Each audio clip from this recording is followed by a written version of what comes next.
Everyone has a story to tell. Welcome to DingoTalk, where we explore the experiences that make us who we are. Here's your host, Carlo Guadagnino. What's going on, Chuckleheads? I am Carlo Guadagnino. This is DingoTalk. My guest this week is the head football coach at Delaware Valley University, Coach Mike Isgro. Coach Isgro is going to tell us how he's taking over for Coach Greco, who he played for. But before we get to that story, let's tell you a little bit about Delaware Valley. It's in Doylestown, Pennsylvania. They have 1,777 students. They have a 95% acceptance rate and a 55% graduation rate. It's $59,000 before aid. It's about $26,000 after aid. Their top three majors are business admin, animal sciences, and wildlife, fish, and wildlands science and management. Again, if DelVal is somewhere where you think that you could see yourself, make sure you talk to your guidance counselor, you talk to your parents, talk to the coach that's recruiting you and the admissions counselors, and then check out their website for more information on them. That's at DelVal.edu. Again, that's DelVal.edu. Without further ado, this is Coach Isgro. What's going on, Chuckleheads? I am Carlo Guadagnino. This is Dingo Talk. My guest this week is the head football coach at Delaware Valley, Coach Mike Isgro. Coach, thank you for joining us. No, thank you. I appreciate it. Absolutely. So we're going to do this the same way we do every week. I'm going to throw you back to 2006 and we're going to work our way to today. So how did you find your way to Delaware Valley the first time? 2006, I was, went through senior year and, went on the visits and, toured a lot of campuses and everything. And, DelVal first came in, Coach Rahill, he was a running backs coach here at the time, recruited my high school. Came in and gave me some of the information, was finally able to get up here on campus for a visit. It's in the transition. It was, Coach G.A. Mangus was the head coach at the time when he stepped down and took another job. And then, Coach Clem, was here for a while. And then, took over kind of the head coaching role. So came up here. It was April. Baseball season was going. So, I was able to come up here then, tour campus and, just everything about it. Met Coach Greco. Spoke to him a lot on the phone before I visited and everything. And then when I got up here, just touring the campus, seeing the place, just really felt like home to me. Felt like the right fit. I just think the attention all the coaches gave, to myself and the other recruits and spent the time with us throughout that whole day. Just made me feel like this was the right decision and the right place to be. And, I think, I try to stress to the guys as they go through this, the recruiting phase, it's got to feel like home. And I felt like, Coach Greco, Coach Clem, how they presented it and, everything about them, they were real. They weren't just, saying things to say it. And I think that was, that was the selling point to me. And then, I left there and, it just kind of became the next home and, decided this is where I'd be.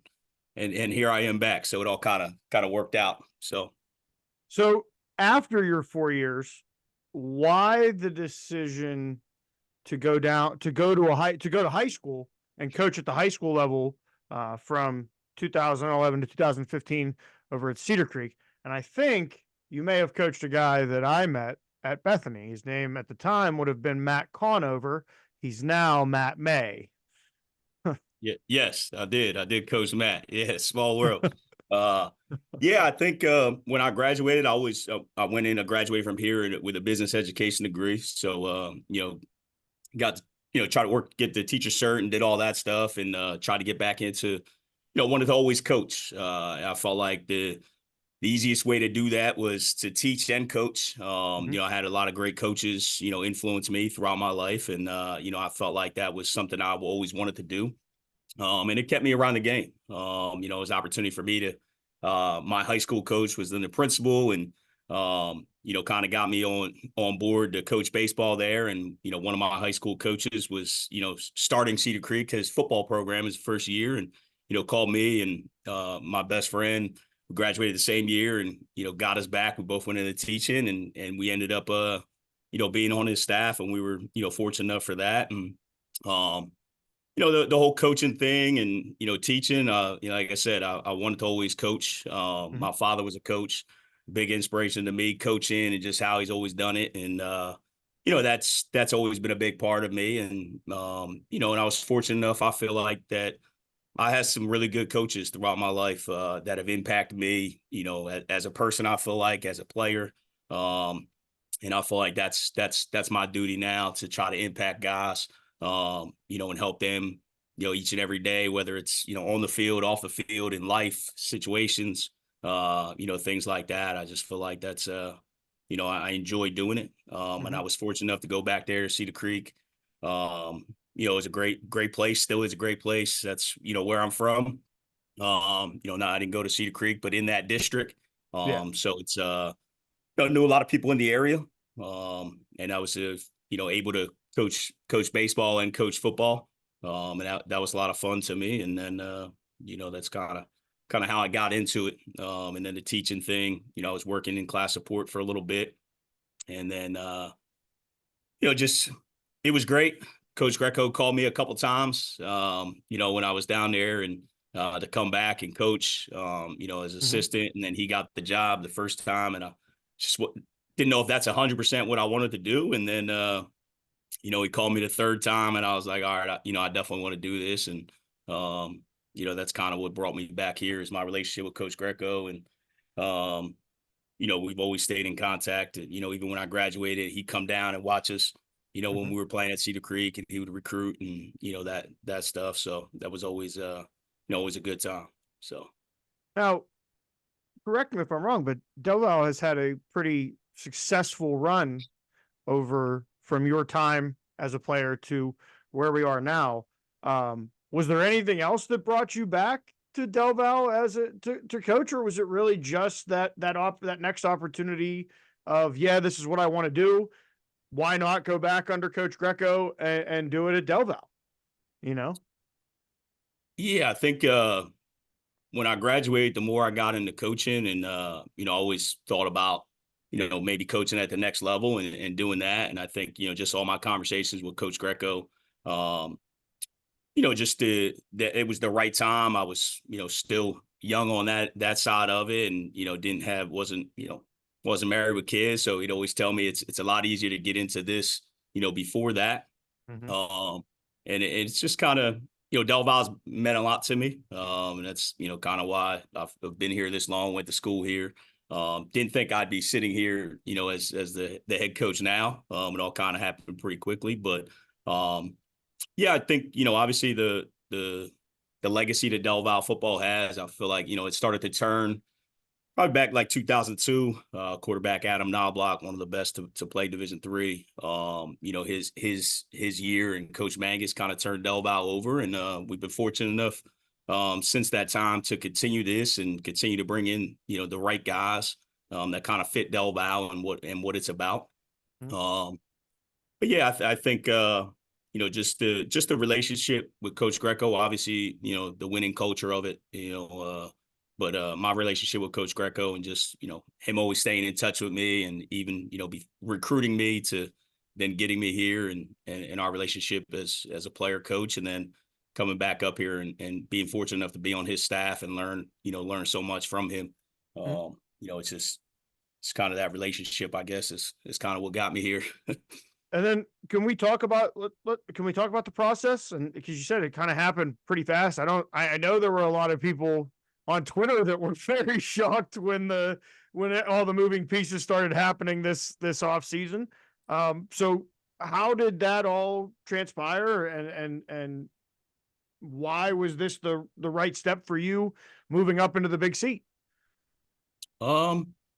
Yeah, I feel like, it was a great opportunity for Coach Greco. And, obviously when he got that opportunity, everybody on staff here were supportive of him. And even when he did a Zoom call with all the guys, when the news broke and it became official, and he wanted to make sure he addressed everybody. Everybody was home on break. So just a class act. Everything he's always done has been that. It's been about the guys. I know it was tough for him. But just that whole, transpired. And then it was, what am I going to do? And, obviously I wanted to still be here. I wanted to coach, and, if there was something else, then if it didn't work out in that sense, then, it was, maybe go back to high school or do something else and see where it kind of takes me. But I think I just, I was like, okay. And Coach Greco, has always told me if he ever left and when he did that, I need to step up and I need to take it and, or, apply for it and go through the process. And then when the guys came back, met with them, and, a bunch of guys reached out, when it all happened and in my support. And at that point in time, I just felt like I needed to do whatever I could to make sure I was the next head coach. And, I try to prepare myself as much as I can. We preach to these guys, you got to be prepared, you got to be ready.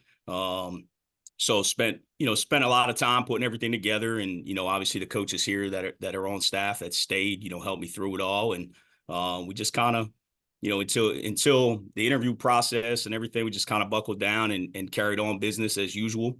And the guys on this team, the leadership, they kind of bought into it, and they just kind of, jumped in, and we continued our, they had workouts and, lifting stuff and study hall, and, we weren't chasing guys around. It wasn't like, hey, we didn't have a coach at the time. They were all on board. And, right. I just felt like I needed to, the support that they gave me, it was, do everything I can. And I didn't want to let those guys down at the end of the day was, the big thing to me. So, and then, so I've talked to a couple other coaches about their process and how being a coordinator and being a position coach, it's really just about the football. And then the interview process for the head coaching job, they already kind of assume that the X's and the O's. They want to know what you're going to do with the program, what your plan is for the community, et cetera. Is that similar to how the interview process went? Yeah, it was, a lot of it. What are you going to do? The academic part of things for our guys, how we're going to support them, how we're going to keep guys on track to, to make sure they're graduating and making sure they're doing what they're supposed to do in the classroom, and making sure, that the academics comes first. And I think that's a big thing here that, our guys, we preach to our guys, and, a lot of places you run the study halls and the class checks and things like that. That's, kind of common, but it's, it's staying on top of them as well. And I think the, professors here and the advisors, they do a great job of, making sure the athletes are doing what they need to, and they're, keeping up to standard and, doing the right things in the classroom, and they're showing up respectfully and doing what's needed. They represent themselves, but at the same time, they represent DelVal football. And when you show up to a football meeting, you need to show up prepared and ready. So when you show up to class, you need to show up 10 times better. And I think that's the important part. But through the interview process, it was, how can we build in the community? How can we do other things? I was fortunate enough that I kind of knew a lot of the things that we did. And it was, just kind of building off of that. Obviously what Coach Greco's done here, or what Coach D.A. Mangus to Coach Clements to Coach Greco, what they've all done here. I've been fortunate enough to be a player for both of them, and then on staff. And, it kind of obviously, helped me a little bit in the process. Just kind of, it's, 2-3 great coaches right there that I was able to lean on and, ask questions to, and just kind of build off of that. And then just try to prepare for each question in the interview process, and also how we're going to go about it and how we're going to execute the plan. That's the big thing. So, everybody can have a plan, but how are we going to execute it and do it and go through it? So. Right. Now, talk to us a little bit, for those that aren't familiar, that might be new to DelVal. Talk to us a little bit about the area, about the school. What are we, if you're coming to DelVal, what are you coming to? You're coming to DelVal's. Look, it's a beautiful area. It's a lot of people call it the farm school. It's not that. There is an agricultural part of it to that. You have that on the other side. It's a great program. Obviously our equine team is awesome here. So you have that, but if you're coming here for the football side of it, you don't need to have anything to do with that. But the area itself, it's a beautiful area. A lot of great tradition of high school football in this area. So the people, the town, the community, they enjoy football. They want to be around, winning football. So we get a ton of support there. Campus wise, you walk around, it's nice. It's got a lot of older buildings. we try to, obviously in the recruiting process, there's nothing fancy about DelVal. It's, we got a nice turf. We got the lights. The locker room is pretty nice, but, when it comes to the facilities and the state of the arts, there's a lot of other places that are way better. And we try to preach to our guys, if you're coming for that, then, this probably isn't for you. So if you need fancy, you need nice things, then don't come here. Cause it's not here. But if you want to be a part of something that's, family oriented, our guys care about it, our alumni care about the program. And then just the school itself, the professors, the people here, they support the athletes. They care about, all the athletes, not just football. When I visited here, it probably looks the same besides the turf and the lights, a couple renovations, different places. So, and I always remember Coach Greco saying it looked the same when he was here going through the process. So it hasn't changed a ton, and that it hasn't changed from the aspect that it is like home and it is a family, spot. So I think, when we preach to recruits, it's, if you want fancy, don't come here. If you want, what's need, you got what you need. And if you want to come in here and work and compete, and earn everything that we get, that's the type of guy that we want. And, we want to continue to get those type of guys too, because they're the ones that are going to fit for us. Now, the recruitment area, it's a little difficult, right? Because you have your PSAC schools, you have a number of Division III schools across the state. You have the Division I's that are on both sides, and then in the middle. What for you guys? What's the initial radius, and then how far out do you guys go? Yeah, I mean, I think, most of our roster is Jersey and PA. We do have some guys from New York, a few guys here from Virginia and Maryland and Delaware. In the past, we've had a couple guys from the Florida area.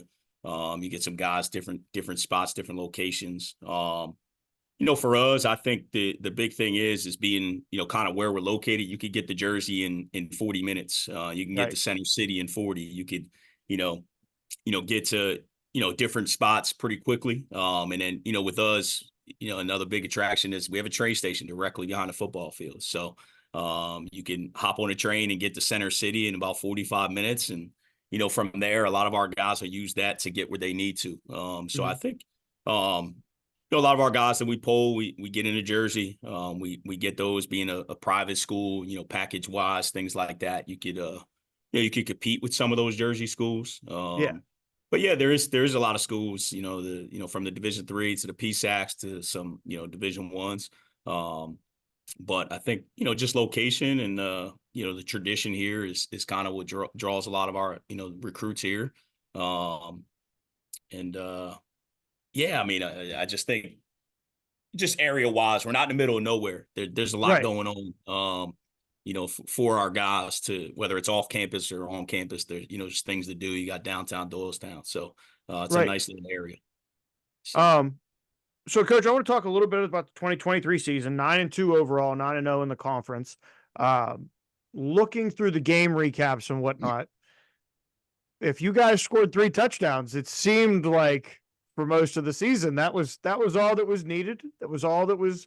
The defense played some lights out ball. What was your takeaway as you were in 2023, and what's the goals going into 2024? How was spring ball, and what are we looking forward to camp? Yeah, I mean, 2023 was a good season. I think to what we were trying to accomplish. I don't think it was where we wanted it to be. But, the guys, it was resilient bunch, and a lot of those guys return. We get a good chunk of guys back. I think, you start off week 1 and Portland kicked us real, right in the face pretty good. And, but then our guys, responded to that and ran off 9 straight. And I just think that shows to their resilience that, just the way they competed and battled, and we were battle tested throughout, in conference wise. We've been fortunate enough here that, we haven't lost a game in, I think it's 6 years in conference. So every game is, everybody else is trying to knock us off. And you got to be prepared. You got to be ready. And I think, Coach Greco and, always kept the guys prepared and made sure we were ready to go.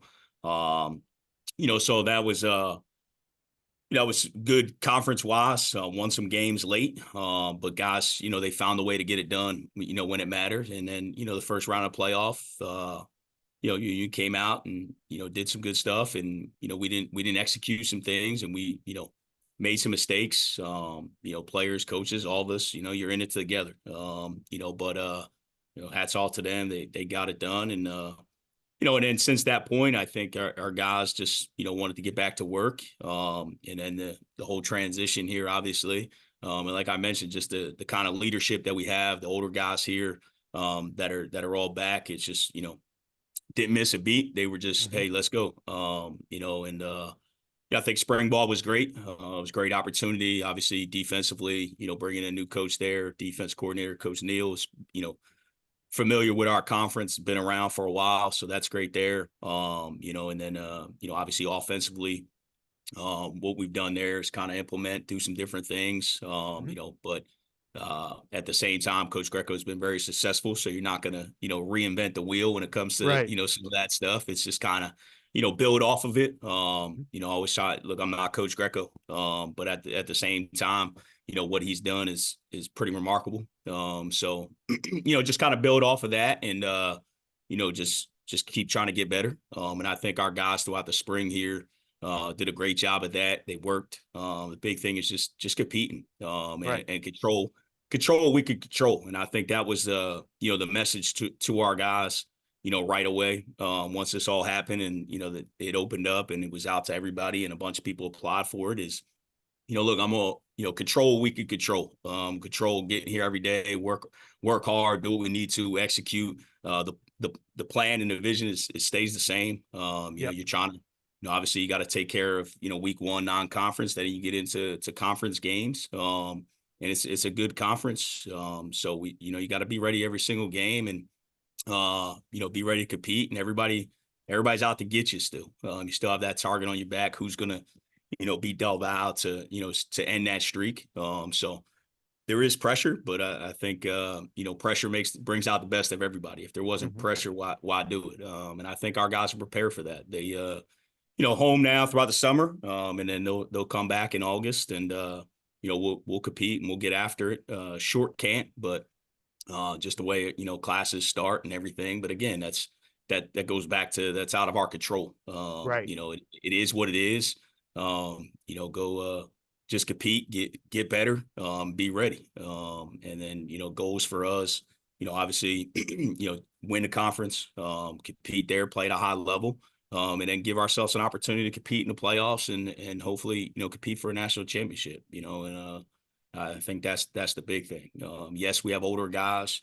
We return a lot, but that doesn't mean anything. That all looks good on paper. It's about going out there and executing and playing at a high level and playing for each other is the big thing. So, and Coach, as I was looking for this interview and doing the look at the schedule and whatnot, what is the non-conference game again going to be Cortland? No, so that was a 1-year deal. I guess they needed something and we needed something that kind of worked out, but we are going to go to Hampton-Sydney. That was Coach Greco's going away present. He's sending us out to Hampton-Sydney. No, I'm just kidding. But I think it's like 6.5, 7-hour ride. So it's a lot of bonding. It's a lot of bonding. Absolutely. Hey, we need that. You need that, especially early. No, it'll be good. There, new coach and staff there. Always a great program. So, got to be prepared and get our guys ready, make sure we're in shape, ready to go. But yeah, we'll be out at Hampton-Sydney week 1. So, and then conference. I had DelVal on earlier, and I believe that's a big game, right? That's a big game between both of you guys. Obviously, for the last 6 years, you guys have controlled that rivalry. Talk to us a little bit about that since you've been involved in it going back all the way to 06. Yeah, no, it's that's a big game. I always say every game's big. Every game's important, especially college football. You lose one, it could be it. In a sense, obviously the changing of the playoff format and things like that could change some things, but at the same time, it's you win your conference, you get that automatic bid. I think for us, obviously, DelVal is a great program. What they do there, and coach is new to him. What's year 2 going in for him, but at the same time, they got it going. They do some good stuff over there, offensively, defensively. We're at their place this year. I know we won it late last year here. I believe we're their homecoming. So it'll be a great atmosphere. It's a good experience to be there in that type of atmosphere with the the homecoming setup that they have. It's always pretty cool. But I think our guys enjoy that. But for us, it's I think we always shut our priests. It's not about the other team. It's about us. Right. How could we DelVal versus DelVal kind of thing. And that's nothing against any other team that we play. It's about us. Can we compete at a high level? Can we execute what we need to execute? Can we stay disciplined through 4 quarters of football and do the right things? And I think at the end of it, being prepared and doing all that stuff, if we do that, then we'll live with the results. And I think obviously that's the main thing. But that'll be a great atmosphere. And you obviously you got Widener in there, and Kings has been great. Stevenson, obviously always a great program. So a lot of teams, our conference is there's a lot of great football in there, and you got to be prepared. Each and every week. But now, Coach, you brought up there's 2 changes coming.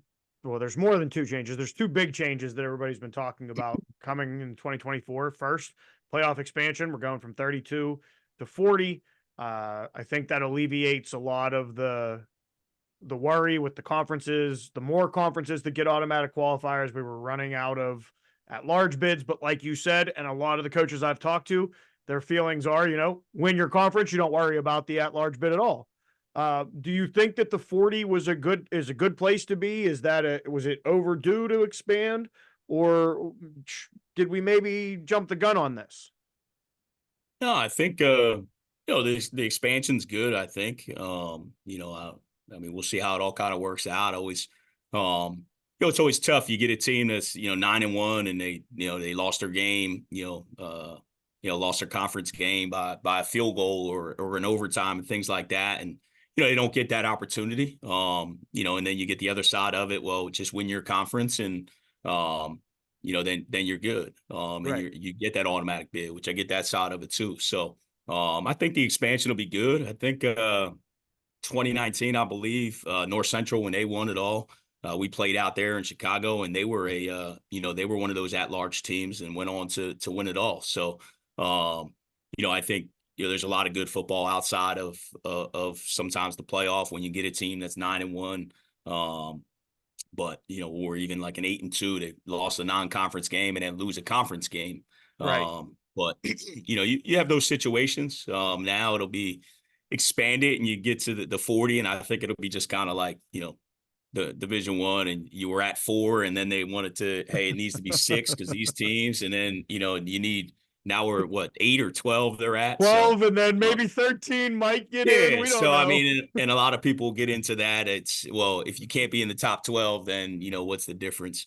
But you see it all the time. You see, college basketball at the tournament, some of those Cinderella teams, and you can get hot at the right time, and you start meshing, you start gelling early, and it kind of could fall off, or you sustain that run throughout. Right. And they just kind of ride the wave a little bit. But I think it's great. No complaints here. It don't matter whether I liked it or didn't like it. I'm not changing the rule, but no, I think it's great. You get those teams in, and you get some of the, maybe the teams that, lost a conference game, and it's, it could be by a field goal or an extra point or things like that. Now they get that opportunity to go in and compete. But at the end of the day, I think, like you said, it's you win your conference, you don't have to worry about that. You kind of control your own destiny throughout the way. But now, and this is it just popped into my head because I was thinking about a little bit of the controversy last year is a lot of people base what the tournament should be off of the top 25 ranking that D3football.com puts out. That doesn't necessarily factor in, right? That's not a factor when they're looking at, like, the rankings. There are rankings, but they're not the NCAA looking at it. It's done by region, correct? Yeah, it's done by the regions. The regions that they have. There's a committee that kind of goes through it all. And does it that way. With the playoff thing. So yeah, the top 25 thing really, you could have 3 teams from the same conference in the top 25. It doesn't really always go off of that. Yeah. It goes off of your region ranking, strength of schedule and those type of things. So it kind of just builds off of that. Okay. Non-conference games. Some teams get, 2 or 3. And then, building those non-conference games, to make it strength of schedule. And then, you have some conferences where, for us in this, you only get 1 non-conference game. So, right. Could be good for you, could hurt.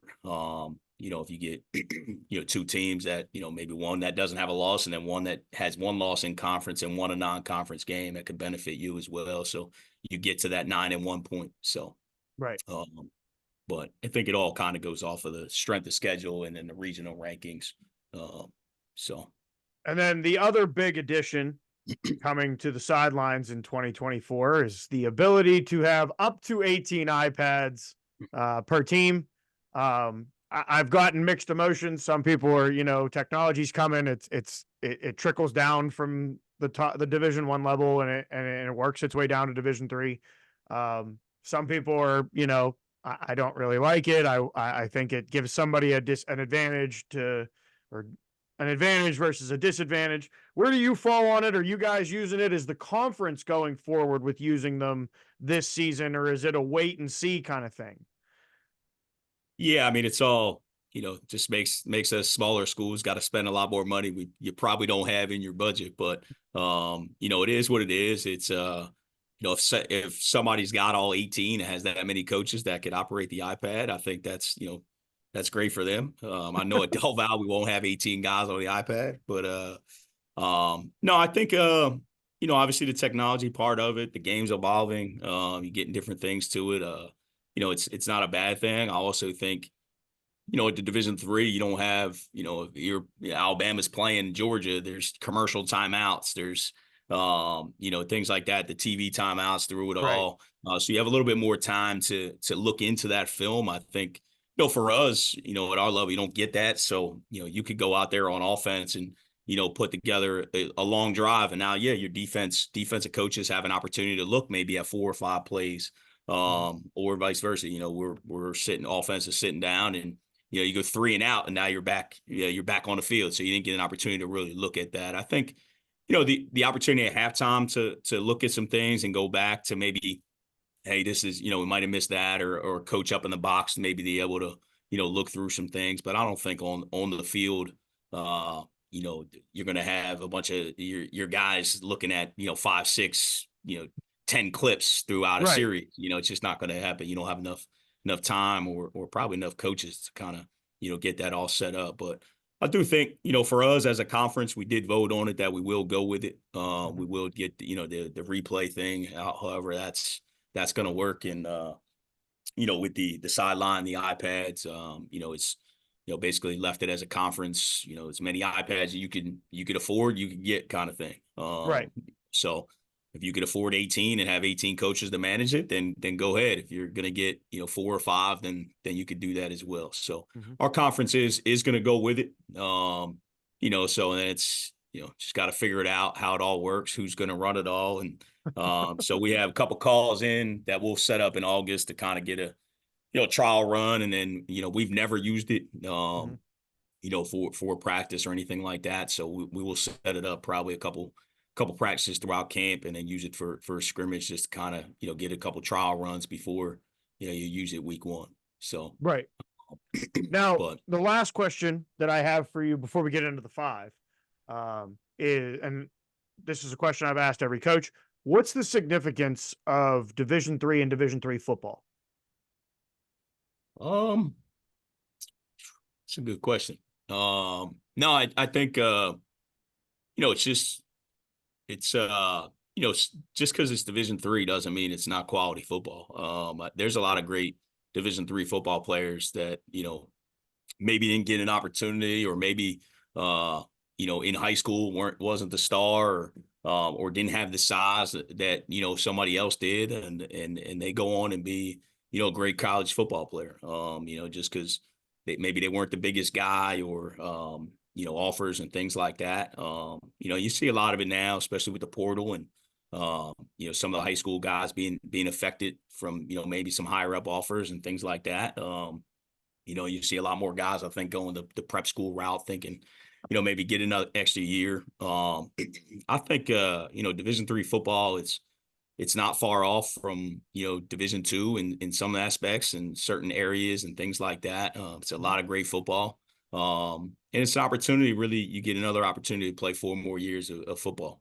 And if you're fortunate enough to be a part of something special, and you're never going to always say football locker room and a football, kind of prepares you for life. You get everything kind of thrown at you. You get tested, all that stuff through it all. It prepares you, especially, if you heard the Tom Brady thing, I guess, from his New England Patriots induction, kind of what he was saying, it does. He's right on with it.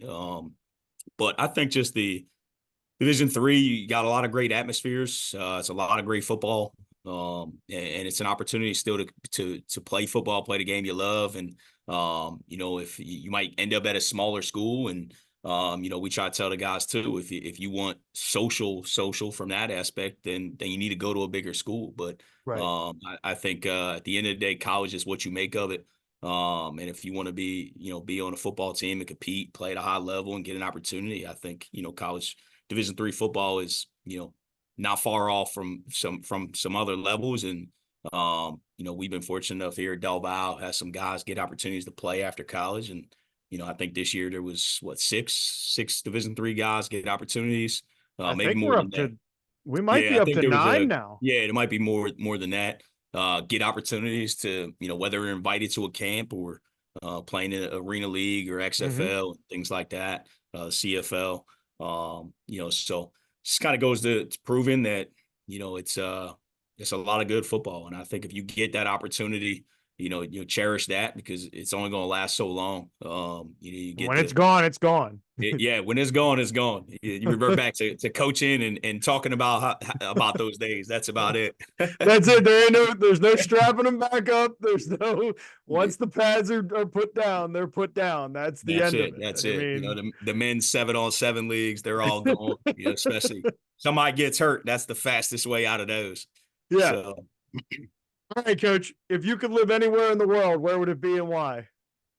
if I could live anywhere in the world, gotta say somewhere warm. Whether it's maybe like a South Carolina. I really enjoy South Carolina, Myrtle Beach area.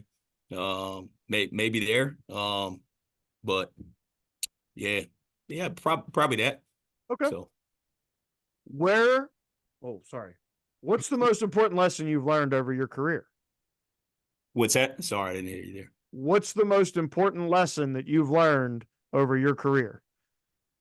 Just coaching career, or Yeah. just when you get into something, assume that they know nothing. I think my father always said to me when I first got into coaching and I was doing a drill, and I was like, well, he should know that. And he was like, well, that's lesson one. Assume that they know nothing. Teach it like they don't know what's going on. Prepare them, and just make sure you get your point across and explain it in detail why it's this way and why it needs to be this way. And I think the 2-part answer to that would be, just care about the guys, care about the players itself, not just as football players, but who they are as a person. And I think that's important. Those two things. So If you weren't coaching, what would you be doing? if I wasn't coaching, what would I be doing? I don't know. I say to my wife, in-home daddy daycare, but I can't do that all day long. I try that on some days. I love my kids, but man, that'd be tough. I walk in and drop my kids off at the daycare. I don't know. But no, I don't know. If I wasn't coaching, have to do something competing. Okay. Maybe try to golf more or something. I don't know. I like to compete. I will tell you, a couple weeks ago, I had a coach tell me that he and his brother would be garlic farmers, and I'm gonna just keep telling every coach that we talk to until they. Not that it's a competition, but that's a hell of an answer. Like, yeah, that's pretty good. Yeah, I don't know what I'd be doing. I really don't. Sports is all I've been been around my whole life, and that side of it. So. Mhm. Best compliment you've ever received? I don't know. That's a tough one. This is a two-parter. The other side, maybe the other answer is maybe the other question's easier. Best compliment. Ooh. When I grow the beard out, a lot of people like the beard. But it's beard. Now it's got a lot more gray hair in it, so maybe not as good. Probably maybe the beard. I don't know. I don't know many compliments I get nowadays. The other side of compliments. What's the best insult you've ever gotten? Oh, best insult. Man,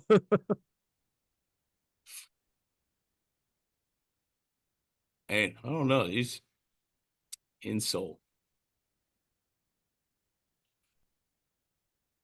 Man, I don't know. That's not a bad thing. Yeah, I don't know. I mean, yeah, some people, say some things to you, but probably can't repeat some of them on air. But in a sense, I don't know that you're too small to play a position or play quarterback or something like that. That's probably that side of it. You're too small to play that position or to do that, something like that, maybe. And then where did you meet your wife?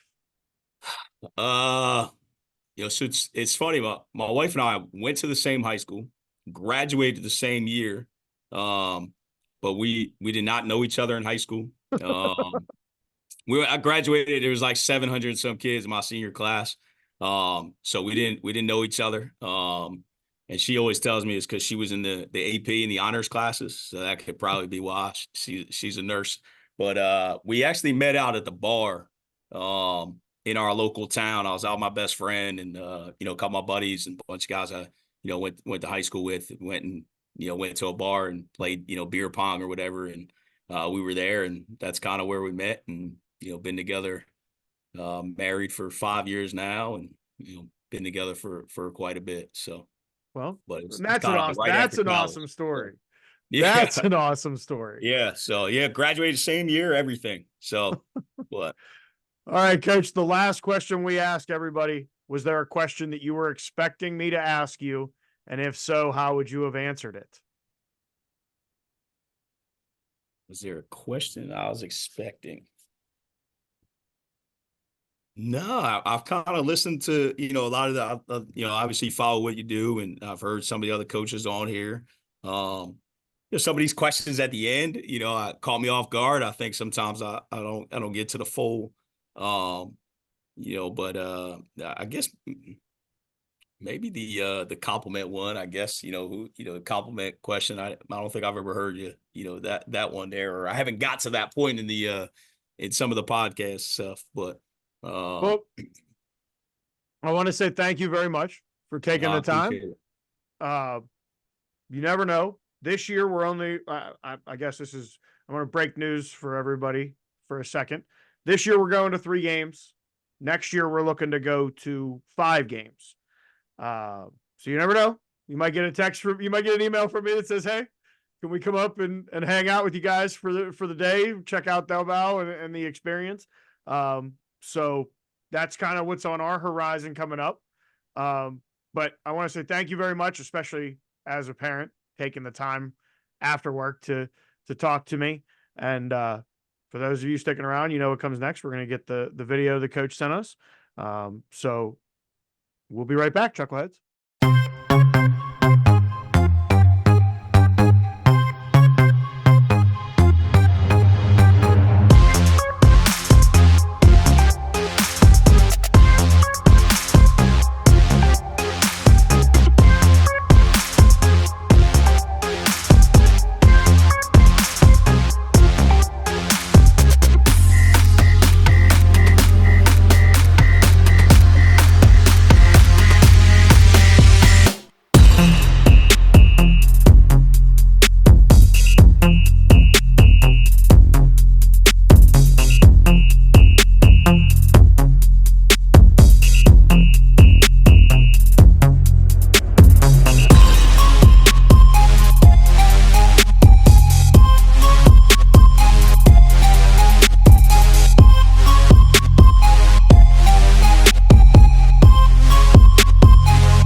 Thanks for checking out this episode of Dingo Talk. Don't forget to rate, comment, and subscribe. For more info and to contact the show, you can find us on Twitter @DingoTalk.